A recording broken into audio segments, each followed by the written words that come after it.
ఢిల్లీలో ఉన్నటువంటి వార్తా విశేషాల్ని ఒకసారి చూద్దాం.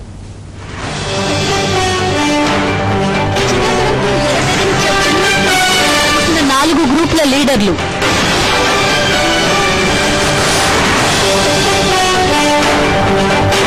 రాజీనామాలు ఉపసంహరించుకున్న మంత్రులు, షోకాస్ పై హైకమాండ్ కి వివరణ.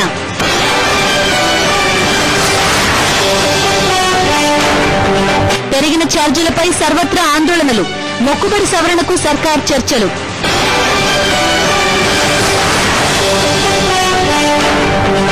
టీటీడీ తీరుపై ఉద్యోగుల ఫైట్, డిమాండ్ల సాధన కోసం 20 నుంచి ఆందోళనలు.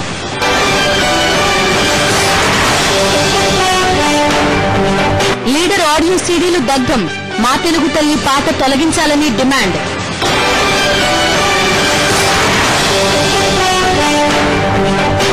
ఒత్తిడిలో టీమిండియా, ఆదిలోనే వీరు రన్అవుట్.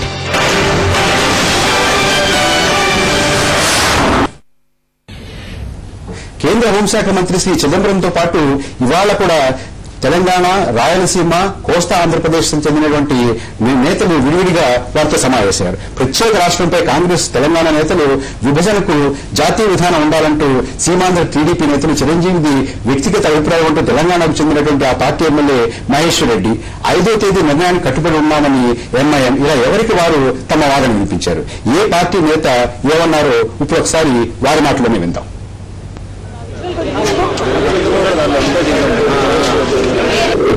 రాష్ట్రంలో ఫీజు రెస్టోర్ చేయమని చెప్పి రిక్వెస్ట్ చేస్తున్నారు. అదేవిధంగా విద్యార్థులకు కూడా ఉస్మానియా యూనివర్సిటీ, కాకతీయ యూనివర్సిటీతో పాటు తెలంగాణ ప్రాంతంలో ఉన్న విద్యార్థులందరినీ కూడా ఫీజు మెయింటైన్ చేయండి, వారి చదువులు పాడుకోవాలని చెప్పి చెప్పడం జరిగి మమ్మల్ని కూడా రిక్వెస్ట్ చేయమన్నారు. వారి తరఫున మేము చెప్పింది ఏం లేదు, మేము అడిగినాం ఏది మా తెలంగాణ తొందరగా ఇవ్వమని చెప్పి రాష్ట్రం ఇవ్వమని చెప్పి చెప్పినాం. వారు దానిపైన స్పందించినారు. స్పందించి అన్ని మాట్లాడి ఒక ప్రాసెస్ నడుస్తుంది కాబట్టి మేము మన్మోహన్ సింగ్ గారికి అదేవిధంగా సోనియా గాంధీ గారికి తెలియపరిచినామన్నారు. వారు మన్మోహన్ సింగ్ గారు ఈరోజు బెంగాల్ పోయినారని చెప్తున్నారు. బహుశా వచ్చిన తర్వాత వెంటనే నిర్ణయం తెలియపరుస్తారనుకుంటే నిర్ణయం తెలియపరిచిన తర్వాత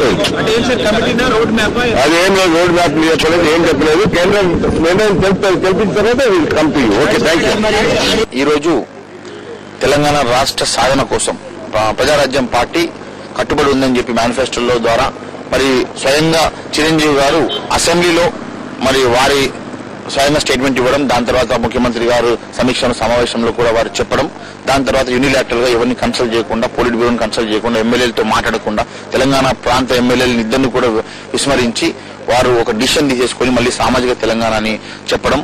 మరి మొన్న జరిగినటువంటి 5వ తారీఖు జరిగినటువంటి మీటింగ్ లో కూడా వారు తెలంగాణ ప్రాంత ఎమ్మెల్యేస్ ని, లీడర్స్ ని తీసుకెళ్లకుండా మరి ఒకే ప్రాంతం నుంచి వారు ప్రాతినిధ్యం వహిస్తూ మరి ఆ ప్రాంతం నుంచి ఒక మరి స్టేట్మెంట్ ఇవ్వడం. మరి వెంటనే మేము చిదంబరం గారి అపాయింట్మెంట్ అడిగి ఈ రోజు చిదంబరం గారికి మేము రిటర్న్ గా, నేను ఇంకొక ఎమ్మెల్యే ఇద్దరు కూడా రిటర్న్ గా ఒక స్టేట్మెంట్ ని తయారు చేసి, రిప్రజెంటేషన్ తయారు చేసి మరి వారికి వాళ్ళు ఇవ్వడం జరిగింది. మొత్తం చదివినారు. చదివిన తర్వాత మంచిది, నేను చూస్తాను, మరి మీరు రిప్రజెంట్ చేస్తున్నారు కాబట్టి నేను డెఫినెట్ గా చూస్తానని చెప్పినారు. మరి మేము కూడా రిప్రజెంటేషన్ ఇచ్చి రావడం జరిగింది. మీకు తెలుసు, as a home minister we are in ఫోర్ ఫ్రంట్. మీరు ఏ ఇండికేటర్స్ లో తీసుకున్నా భారతదేశంలో ఆంధ్రప్రదేశ్ రాష్ట్రం అన్ని ఇండికేటర్లో కూడా ఫోర్స్ గా ర్యాపిడ్ డెవలప్మెంట్ లో వెళ్తుంది. కాబట్టి మా రాష్ట్రాన్ని మాత్రం ముక్కలు చెక్కలు విచ్ఛిన్నం చెయ్యొద్దని చెప్పి మేమందరం కూడా అతనికి మొరపెట్టుకున్నాం. ఆంధ్రప్రదేశ్ రాష్ట్రాన్ని సమైక్యంగా ఉంచాలంటే ఈ కారణాల వల్ల మీరు సమైక్యంగా ఉంచండి అని చెప్పాం. మీరు 53 సంవత్సరాల్లో తెలంగాణలో డెవలప్మెంట్ చూడమన్నాం. 23 జిల్లాల్లో మీరు ఇండికేటర్స్ చూడమన్నాం. పర్ క్యాపిటల్ ఇన్కమ్ చూడమన్నాం. ఇన్వెస్ట్మెంట్ చూడమన్నాం. మీరు ఇవన్నీ చూడండి. ఒక డెసిషన్ తీసుకున్నప్పుడు ఏమీ లేకుండా మేము అడిగితే ఇస్తామంటే మేము కోరుతాం. భారతదేశంలో ఇంకొక ప్రాంతం కోరుతారు. And we thank him for convening the all-party meeting. And we requested him that this process of consultation should go on, and everyone views should be taken into account, and especially the MIM party's views on the future of Andhra Pradesh are very important. So he has said yes, we are going to speak to each and everyone, and I have thanked him for calling that meeting. And the Home Minister has said that peace should prevail in the state, normalcy should be restored, and he is right when he says that normalcy has to be restored. People should not be disturbed from doing their work, laborers should not be disturbed. So this is what in the meeting happened. 5వ తారీఖు అఖిలపక్ష సమావేశం అయిపోయిన తర్వాత కూడా ఆంధ్రప్రదేశ్ రాష్ట్రానికి చెందినటువంటి అన్ని రాజకీయ పార్టీల ముఖ్య నాయకులు ఇంకా ఢిల్లీలోనే ఉన్నారు. ఢిల్లీలో వారందరూ విడివిడిగా హోంమంత్రిని అలాగే ఇతర ముఖ్య నాయకుల్ని కూడా కలుస్తున్నారు. బహుశా రేపు కాంగ్రెస్ అధిష్టానం యొక్క కోర్ కమిటీ సమావేశం కానుంది. ఏ రకమైనటువంటి కోణంలో ఆంధ్రప్రదేశ్ లో ఉన్నటువంటి రాజకీయ పరిస్థితుల్ని ఢిల్లీలోనూ ముఖ్యంగా కేంద్ర ప్రభుత్వం కాంగ్రెస్ అధిష్టానము చూస్తోంది, ఏ రకమైనటువంటి నిర్ణయం తీసుకునే అవకాశం ఉంది, ఒకవేళ ఏదైనా ఒక ప్రకటన చేయాలంటే ఆ ప్రకటన ఏ రకంగా ఉండే అవకాశం ఉంది, అది ఆ ప్రకటన చేసే ముందు ఎవరెవరితోటి సంప్రదిస్తారు, ముఖ్యంగా యూపీఏ భాగస్వామ్య పక్షాలతో సంప్రదిస్తారా, వారి అభిప్రాయాలు కూడా తీసుకుంటారా, ఇది కేవలం కాంగ్రెస్ పార్టీకి లేకపోతే కేంద్ర ప్రభుత్వం యొక్క కేబినెట్ కి మాత్రమే పరిమితం చేస్తారా అనేటటువంటి అనేక ప్రశ్నలు ఇవాళ ఉత్పన్నమవుతున్నాయి. వీటన్నిటి మీద ఇవాళ దృష్టి సారిద్దాం. చంద్రశేఖర్ గారు, మీరు ఢిల్లీ వెళ్లారు, ఢిల్లీలో ఆవేళ సమావేశం జరుగుతున్నప్పుడు అక్కడే ఉన్నారు, మీరు ఇవాళ ఢిల్లీ నుంచి వచ్చారు. ఢిల్లీలో ఉన్నటువంటి ముఖ్య నాయకులు, ముఖ్యంగా కేంద్ర ప్రభుత్వంలో ఉన్నటువంటి వాళ్ళు, హోంమంత్రిత్వ శాఖ, ప్రణబ్ ముఖర్జీ గారు, వీళ్ళందరూ ఏ కోణం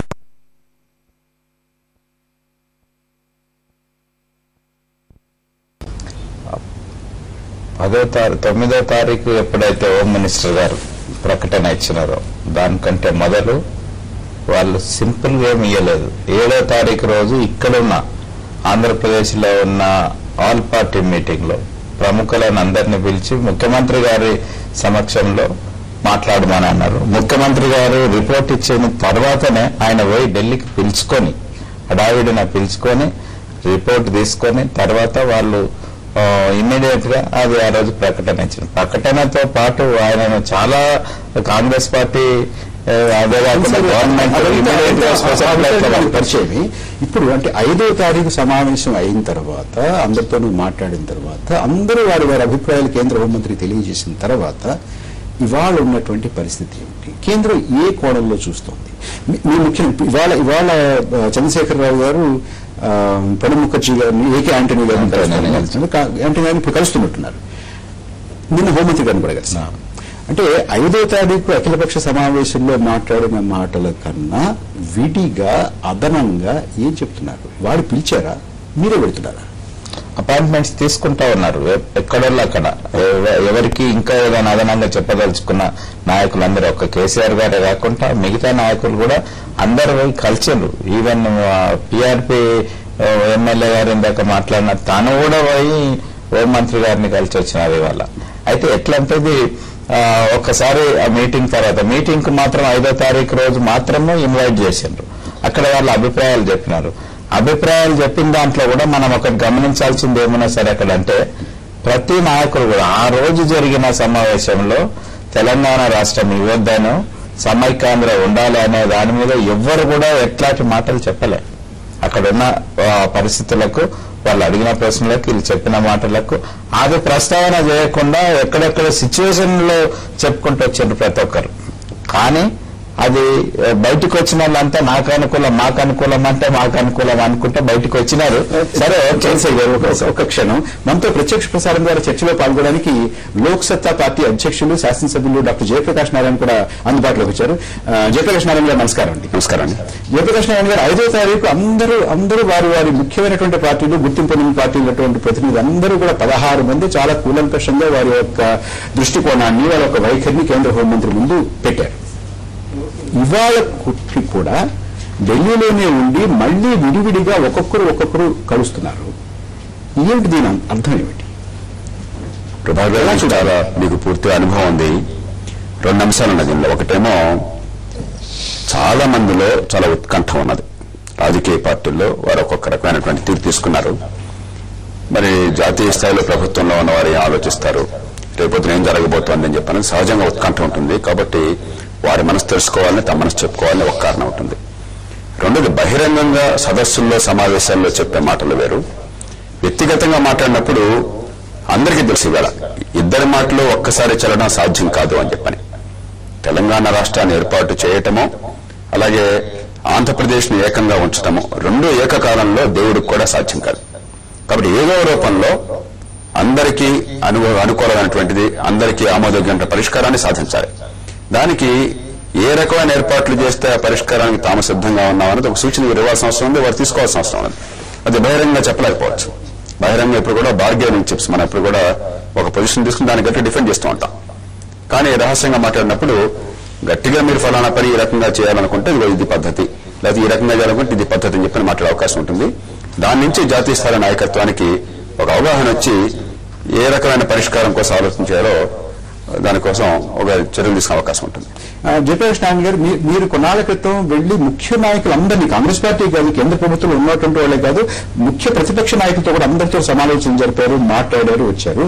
అది అయిన తర్వాత నుంచి మీరు అబ్జర్వ్ చేస్తూ వస్తున్నారు ఏం జరుగుతుందో. 5వ తారీఖు సమావేశం తర్వాత ఇవాళ ఉన్నటువంటి పరిస్థితిని ఒకసారి మీరు చూస్తే, ఢిల్లీలో ఉన్నటువంటి కేంద్ర ప్రభుత్వం, హోంమంత్రిత్వ శాఖ, బహుశా ప్రధానమంత్రి, కాంగ్రెస్ అధిష్టానం ఏదైనా కానీ అంటే నిర్ణయాలు తీసుకునేటటువంటి వ్యక్తులు ఏ కోణంలో చూస్తున్నారు ఆంధ్రప్రదేశ్ ని? ఏ కోణంలో చూస్తున్నారంటారా? ఏ కోణంలో చూస్తున్నారు? సహజంగా పాయింట్ ఆఫ్ వ్యూ సహజంగా 3 అంశాలు ఉంటాయి. ఇప్పటిదాకా చూసిందంటే నెల క్రితం దాకా చూసింది రాజకీయ ప్రయోజనాలు. మనకి ఎన్నికల్లో ఏది లాభం ఏది నష్టం, ప్రతి ఒక్కళ్ళు కూడా దీన్ని ఒక రాజకీయ క్రీడలాగా భావించారు. అయితే ఆ తర్వాత నుంచి ఈవేళ అందరికీ అనుగుణంగా ఉండే ప్రయోజనాన్ని ఏ రకంగా సాధించాలి. ఎందుకంటే రాష్ట్రంలో అందరి మధ్య సామరస్యాన్ని సాధించకపోతే, ఒక్క రాష్ట్రం కొనసాగినా 2 రాష్ట్రాలు ఏర్పడినా కూడా ఈ దేశంలో భాగంగా ఒకే భాష మాట్లాడేవాళ్లుగా వారి మధ్య సామరస్యాన్ని సాధించి అందరికీ కూడా ఆమోదయోగ్యమైన పరిష్కారాన్ని, ఈ అందరూ పూర్తిగా విజేతలు కాలేరు, పరాజితులు కాకూడదు. కాబట్టి కొంత ఇచ్చిపుచ్చుకునే ధోరణి ఉండాలి, కొంత సర్దుబాటు ఉండాలి.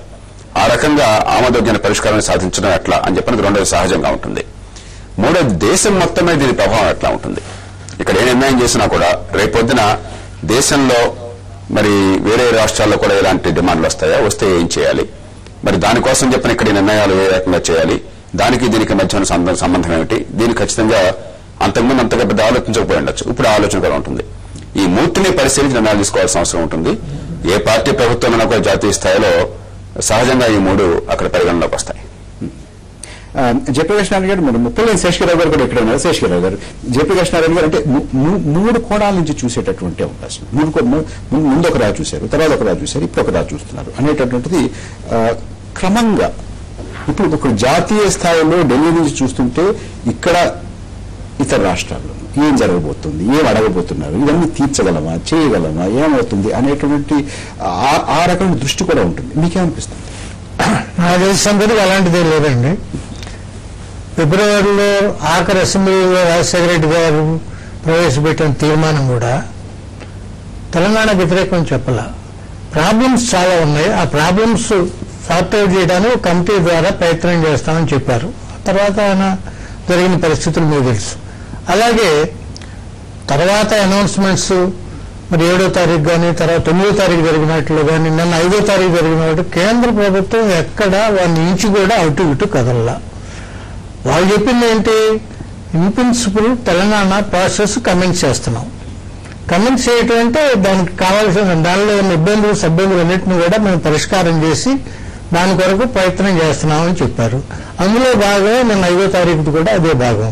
మీరు మొదటి నుంచి చివరి దాకా స్టేట్మెంట్స్ లో చూస్తే ఎక్కడ మార్పు లేదు. కానీ శశికళ గారు ఎవరికి వారు ఎవరికి కావాల్సినట్టుగా వారు తాత్పర్యాలు చెప్పుకుంటున్నారు, ఎవరికి కావాల్సిన టీకాలు వాళ్ళు చెప్పుకుంటున్నారు. అది ఇప్పుడు దురదృష్టం. అటు సమైక్యవాదులు అనుకున్నటువంటి వాళ్ళు కూడా ఇది మాకు అనుకూలంగానే ఉంది, నాకు ఎర్రనాయుడుగా చెప్పారు, మరొకరు చెప్పారు, మేము చాలా మా వాదనంతా వారికి వినిపించామని చెప్తున్నారు.